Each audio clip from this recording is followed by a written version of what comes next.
এক ব্যক্তি এক মাঠের ভিতর দিয়ে যাচ্ছিল।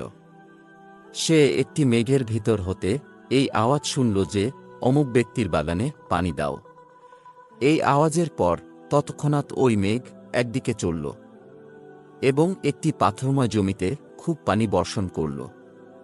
আর সেই পানি একটি নালার মধ্যে জমা হয়ে একদিকে চলতে শুরু করল।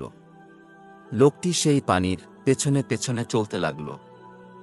কিছুদূর যাবার পর লোকটি দেখল যে একজন কৃষক সেই পানির নালা হতে পানি নিয়ে তার বাগানে সেচ দিচ্ছে। লোকটি কৃষককে তার নাম জিজ্ঞেস করল। কৃষক সেই নামটিই বলল, যা লোকটি কিছুক্ষণ আগে মেঘের ভিতর শুনেছিল।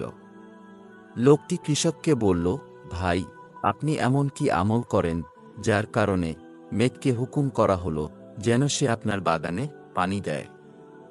কৃষকটি বলল, আমার বাগানে যে ফসল হয় তার 1/3 ফসল আমি তৎক্ষণাৎ গরিব লোকদের দান করে দেই। 1 ভাগ ফসল আমি আর আমার পরিজন মিলে খাই।